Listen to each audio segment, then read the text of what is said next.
Welcome to April 2024's layout update. This month we're going to go through some of the new stuff that I've acquired, and then also I've been really working hard on weathering my plastic pellet covered hoppers. So sit back and please enjoy. To start things off, we're going to take a look at some of the rolling stock and other items that I acquired this past month.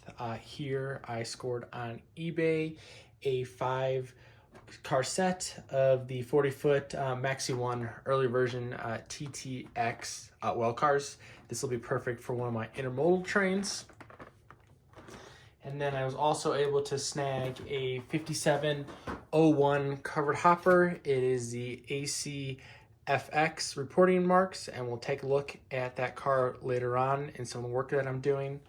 And then finally, I was able to pick up a plastic pellet transfer facility. I'm going to sort of kit bash this to use it on a couple different industries here on the layout. Moving on to the rolling stock that I was able to weather this past month, I focused a lot on my Atlas Master Series 5800 plastic pellet covered hoppers. The first one I did was WFRX. This was just done with airbrushing. I use multiple different colors from gray to a little bit of grime, and then I ended with a little bit of Winsor & Newton oil paints just to create some thin streaking effects, and I also applied Smokebox Graphics FRA stripes. The top of the car is just a little bit of dusting of stuff, nothing too crazy. I kept this car pretty clean. The next car that I did was another WFRX, and this one was an interesting story behind it. I actually did the airbrushing on it too heavily, and so I also dull coated it. And once you dull coat it, it's going to be very difficult to be able to get off if you have too much. So what I did was I used this lacquer thinner on Q-tips, and I slightly took off all the extra weathering that I did not want. In a way, it actually worked really good because it creates this very cool streaking effect. And then also you can see on the very bottom sill right here where it was very difficult to take some of the grime off, so it stayed. And so this car turned out really well. The one thing it did not turn out very well, I'm not really happy with, is the roof. I was going for a little bit of anti-skid tread marks, and I just could not get it to be reproduced the way that I wanted it. But the walkways and everything looks really good. So overall, pretty happy with this car. It took a long time since I had to remove some of the weathering and then add it back on. But I think this will be a cool car for the collection. Next car is a ROIX. This is also an Atlas Master Series 5800 hopper. I did the graffiti with paint pens and then also some Sharpie, and then I use a little bit of airbrushing, but then mostly Winsor & Newton's oil-based paints. The color that I used for this was burnt sienna to be able to produce some of these effects, and then I also did a little bit of airbrushing to make it all even out. So that was the one side. And this side I think is my preferred side. A little bit of graffiti right there, and then a little bit of rust on the sides streaking down. And the last 5800 foot car that I did, which I think is my personal favorite, is this ETCX car. This was roughly modeled off of a prototype. The pictures should be showing up here on the top. But I really made sure to get this patch out work done as if the car manufacturer went through to get rid of some of the graffiti and then really worked the oil paints in very thin. I use a combination of burnt umber oil paints from Winsor & Newton, and then with just a bit of touch of the burnt sienna, not much of that. And then also you still have the FRA safety stripes. The top is very clean looking, a little bit of rust, nothing too crazy.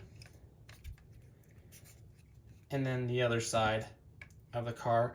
And one of the cool things about this was I really focused to make sure I got around some of these graphics as shown in the prototype and makes it a lot more realistic. This does add a ton of time to the work, but I think it really makes a big difference in the end. Now, earlier in the video, I quickly talked about how I got this Atlas 5701 AC FX cover hopper this past month. Well, this is what it looked like. This is very unrealistic. This is a used model off of eBay. The person on here just put little decal films of the safety striping. As you can see, they put way too much. That's unnecessary. And also this American Plastics Division, I'm not going to try to pronounce that, I could not find on any car. So what I did, just to the one side currently, is I went through and removed all of that. The technique for removing that is the same as if you dull coat one of your models and you want to take off some of the weathering. I use this Rust-Oleum lacquer thinner, and I'll slowly go through, always making sure I go from a top to bottom motion and peeling off some of this color. It does create a really cool striping effect, and so when I do weather the model, you'll be able to see that on the bottom. And so just the other side one more time. When I do go to do this side of the car, which I may do a video if you guys are interested, I'll dip my Q-tip in the lacquer thinner and then I'll slowly pull it down and remove all this blue paint that's not going to be needed. It comes off really easy on these Atlas cars. You just have to be careful that you don't go too hard on the white, because that will also take off the white paint, and that is difficult when that occurs. Last month I talked about getting 2 Scaletrains Operator Series Pullman Standard 5280 covered hoppers for plastic pellet service. And what I did with this was I wanted to make my own custom run based on some of the models that is seen in the Akron area that have been posted online. So what I did was I got custom decal paper. This is clear water slide decal paper. It's by Hayes Paper Company. I just found it on Amazon. It's about $13-14 for 20 sheets. And what I did was create my own custom decals. This was just one of my practice ones that I did.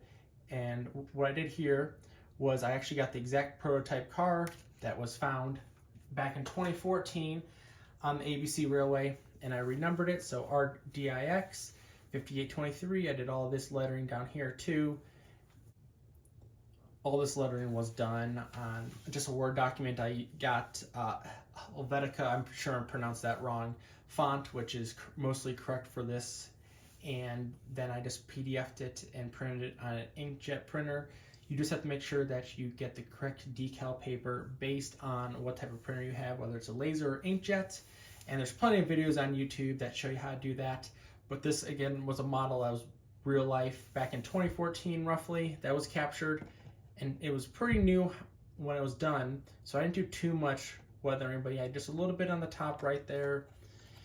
And the other side, I had a little bit of issues getting off some of the decals, original pad printing off, so there's a little bit of that mark there. But then yeah, just same thing. Overall, I really like the car, and it gives me a lot of realism to what actually happened back in 2014 on the ABC Railway. The last car that was done was also a Scaletrains Operator Series. It is now a PLCX 43754. This was one that was captured back in 2019, and I was able to get the picture up online. This car is my favorite car so far. I made sure to airbrush to get the distinct color variations, and then I went in with a bunch of oil paints, so combination again of the burnt sienna and burnt umbers to get this type of streaking. From the prototype photo, as you saw above, this was a lot darker. I think I may continue to work on getting this darker and more rusty, but for now, I'd rather leave it a little less weathered than it needs to be. I always can go back at a later date to be able to add more weathering effects. But I love this car. It really stands out with some of the other gray covered hoppers I have. And so here's just the top. Nothing too crazy, just a little bit. And then here's this car. And so what I did once I finished the weather, and actually went and masked this area out, and then airbrushed a gray color paint to create this patch out section, and then went back to do the decals and even created some of the rust streaking effects on those patch outs to show it's been a little bit of time. And with that, we're going to finish off April 2024's layout update with just a switching scene of some of the new covered hoppers at PC Sales and Services. We have here is just a local. It's going to be dropping off 3 of our weathered cars and then picking up 3 of the other weathered ones. So thanks for joining, and we'll see you next month.